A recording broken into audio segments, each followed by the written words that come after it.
पहलगाम के आतंकी हमले के बाद देश भर में आक्रोश व्याप्त था और ऐसे में भारत व पाकिस्तान के बीच जंग भी छिड़ चुकी थी।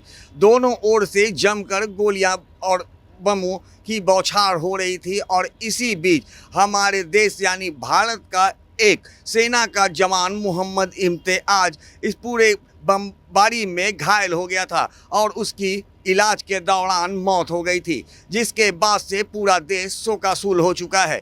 बता दें कि मोहम्मद इम्तियाज बिहार के छपरा जिले का रहने वाला था। उनकी मौत के बाद उनका पार्थिव शरीर पटना आया था, जहां तमाम राजनीतिक दलों के नेताओं के द्वारा उन्हें श्रद्धांजलि अर्पित की गई थी।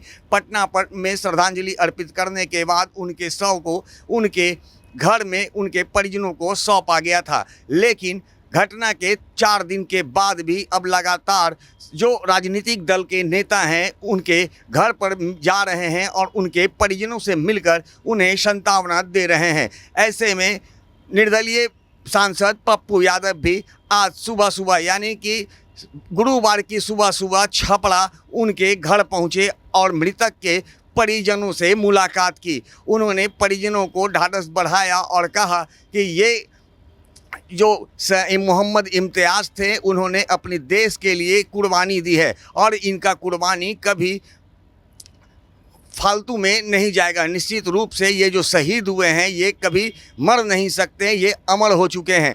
ऐसे में पप्पू यादव ने कई सारी बातें कही है और कहा है कि आज हमारा देश जो है पूरी तरह से पाकिस्तान पर हावी हो चुका है। हमारे भारतीय सेना में जो जवान हैं वो अपनी और अपने परिवार की चिंता छोड़ करके देश की चिंता में लगे रहते हैं और ऐसे में उन्होंने बिहार सरकार से बड़ी मांग भी की है। उन्होंने सरकार से कहा है कि मोहम्मद इम्तियाज के परिजनों की देखभाल सहित उनके जो छोटे छोटे बच्चे हैं उनके भविष्य के लिए उनका कुछ इस तरह का इंतजाम करें ताकि उन्हें किसी भी चीज़ की चिंता ना हो। और इसके साथ ही पप्पू यादव ने भी अपनी ओर से उन परिजनों को आर्थिक मदद की है। पप्पू यादव भी 1 लाख रुपए की आर्थिक मदद पहुंचाई है। बता दें कि लगातार जिस तरह से पाकिस्तान के द्वारा भारत में आतंकी हमले करवाए जा रहे थे उसी कड़ी में यह मामला तूल पकड़ लिया था। 22 अप्रैल को आतंकवादियों के द्वारा जम्मू कश्मीर के पहलगाम में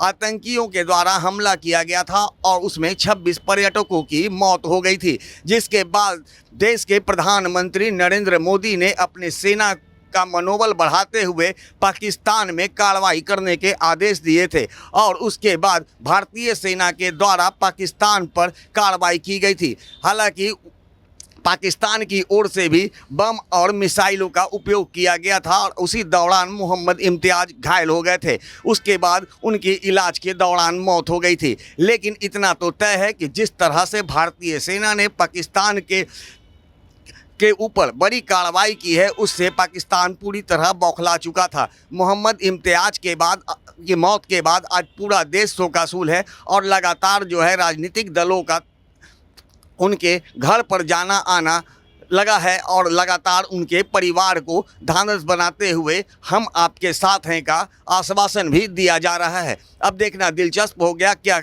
होगा कि जिस तरह से मृतक जो शहीद सेना के जवान हैं मोहम्मद इम्तियाज आज इस घटना के 4 दिनों के बाद तो नेताओं का आना जाना उनके यहाँ लगा हुआ है, लेकिन क्या सच में उनकी इस शहीद हुए हैं, वीरगति को प्राप्त हुए अपने देश के लिए, क्या आगे भी राजनीतिक दलों के द्वारा उनके परिवार को आर्थिक रूप से या फिर सामाजिक रूप से सहायता प्रदान होगी, ये भी देखना दिलचस्प होगा।